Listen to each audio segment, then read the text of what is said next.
Coucou les amis, j'espère que vous allez bien aujourd'hui. C'est Oupia, vous le savez maintenant. Un peu, beaucoup, passionnément, notre devise, le français pas à pas pour tous.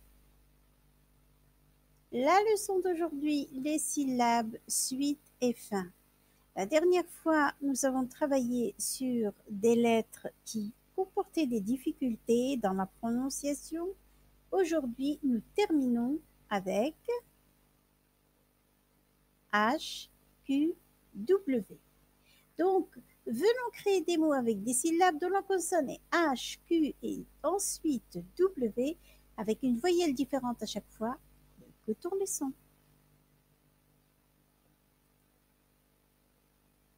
H-A se prononce A. Nous allons voir dans l'exemple suivant. H, H, une H. Harpe, harpe, une harpe. C'est un instrument de musique, comme vous le voyez. Dirham, dirham, un dirham ou des dirhams. C'est la devise du Maroc. H, E, E.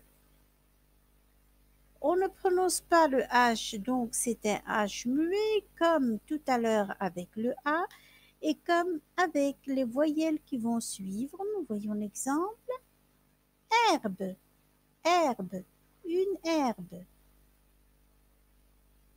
Hérisson, hérisson, un hérisson.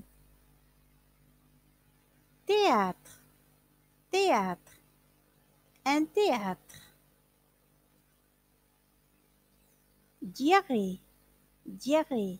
Une diarrhée, c'est quand on a mal au ventre et qu'on ne peut pas s'arrêter d'aller aux toilettes à chaque fois. H-I, I. On voit l'exemple. Hibou, hibou, un hibou. Ici, c'est un grand-duc. Alors, avec le H-I, il n'y a pas beaucoup de mots. Enfin, c'est rare, si vous voulez faire votre petite recherche pour en trouver d'autres, ce serait bien. Alors, nous arrivons donc sur H-O, que nous allons lire O. Et nous avons homme, homme, un homme. Homard, homard, un homard. C'est un crustacé qui ne ressemble pas au crabe parce que le crabe est un petit peu rond, mais qui est comme une grosse écrevisse. Et donc, vous le voyez ici sur la vidéo. Ou, un ou. C'est une plante qu'on utilise surtout pendant la Noël comme décoration. Et justement, elle comporte cette couleur rouge des fruits qui sont là. H-U, U. On voit l'exemple. Hutte, hutte, une hutte. C'est l'habitat des pays africains, surtout de l'Afrique centrale et de l'Afrique du Sud. Bon, des huttes. Rhume, rhume. Un rhume, vous le savez, il fait froid dans l'image, il neige même, alors on commence à voir des rhumes. H-Y. Hypertension. On lit I comme les autres voyelles. Hypertension. Une hypertension, c'est quand on a trop de tension, une tension très élevée. Hybride. Hybride. Un hybride, c'est justement, comme vous le voyez sur l'animal de droite, qui comporte une tête d'oiseau, des ailes, une deuxième partie de son corps qui ressemble à un lion, par exemple, une première partie avec les pattes d'un lézard ou lézard géant, quoi, une iguane, quelque chose comme ça. Donc, il y a plusieurs animaux qui rentrent dans la constitution ou la création de cette créature, ce qui fait que on appelle ça hybride. J'ai aussi choisi la sirène parce qu'elle est connue surtout par les enfants, bon, par tout le monde. Alors justement, la sirène, moitié femme et moitié poisson, avec une queue de poisson. Alors justement, c'est une créature hybride. Donc j'espère que vous avez déjà compris. Thym, thym, du thym. C'est cette plante aromatique qu'on rajoute dans nos plats de cuisine et qui sent très très bon et qui a un bon goût. Alors, venons créer des mots avec des syllabes dont la consonne est Q et ensuite QU, avec une voyelle différente à chaque fois et écoutons les sons. Donc, nous allons rencontrer le problème du Q il faut toujours rajouter à côté du Q un U. Ensuite, la voyelle A, O, I, etc. Donc, c'est ce que nous allons voir. Et donc, nous aurons un exemple différent. Et il est là, tout de suite. C'est le Qatar. Donc, Qatar, comme vous le voyez, ici, c'est un pays du Golfe, d'accord, du Golfe Persique, et qui se nomme Qatar. Donc, c'est un nom propre. Je crois que c'est pour ça qu'il n'y a pas de U. Alors, toutes les autres voyelles, vous allez voir, il y aura toujours un U à côté du Q. Ensuite, la deuxième voyelle. On commence par 4. 4, c'est le chiffre 4. Et donc, 4, il y a déjà le U. On va voir avec Q, E, qu'est-ce qui va se passer dans les mots. Donc, comme je l'ai dit, il y a toujours un U. Alors ici, que, vous voyez la queue du chat sur le piano.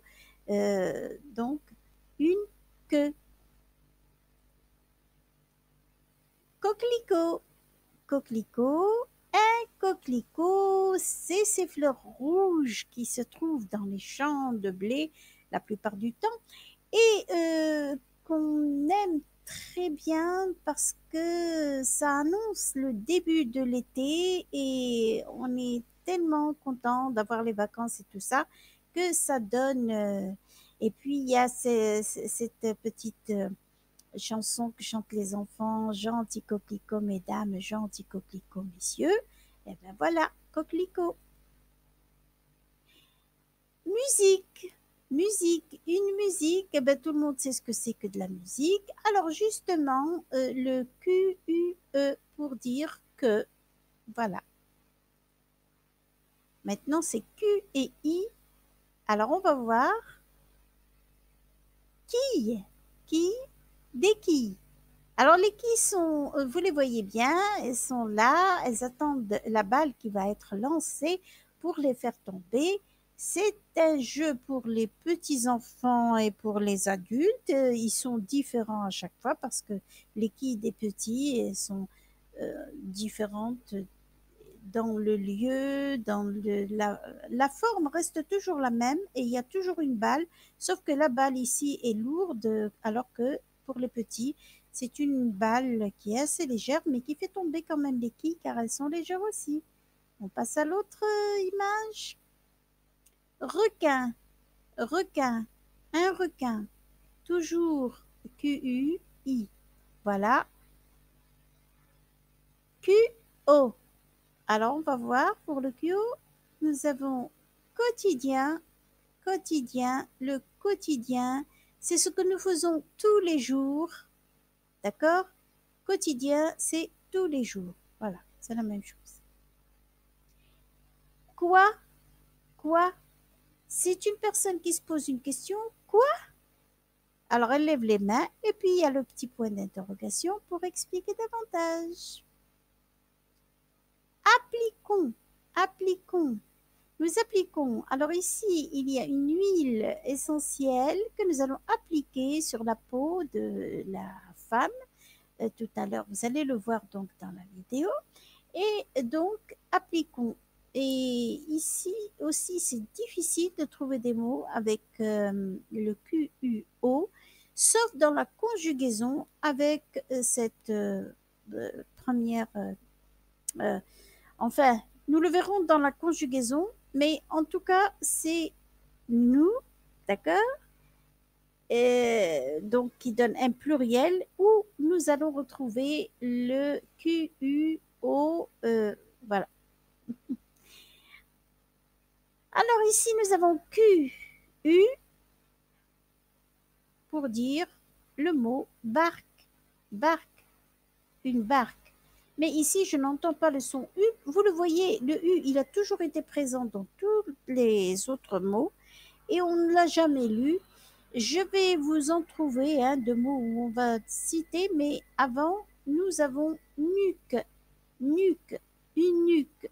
C'est l'arrière-partie du cou, comme là où pose la femme ses mains.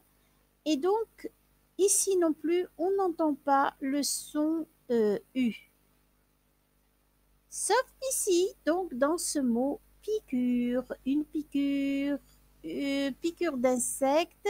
Vous le voyez, l'insecte a déjà piqué le bras ou l'avant-bras de la femme et donc il commence à y avoir un point rouge. Alors, piqûre, c'est ce seul mot que j'ai donné ici avec U et accent circonflexe. Si vous voulez bien, cherchez-en d'autres et dites-le moi. QY. QY se lit qui? Alors, qu'y a-t-il? Qu'y a-t-il? Deux enfants qui voient un scorpion, ils sont apeurés, affolés. Qu'y a-t-il? Bon, alors, qu'y a-t-il? Vous voyez bien que on lit qui, QY, donc directement, le U, on ne le lit pas. WA. Alors, on va voir. Tramway. Tramway. Donc, le tramway, vous voyez dans la vidéo, ce petit train apparemment donc, qui circule dans la ville et qui n'est pas un train, ça s'appelle un tramway. Washington. Washington, c'est donc la capitale de l'Amérique et justement il y a des constructions classiques et ici dans l'image je vous montre le Capitole qui est très connu, donc voilà.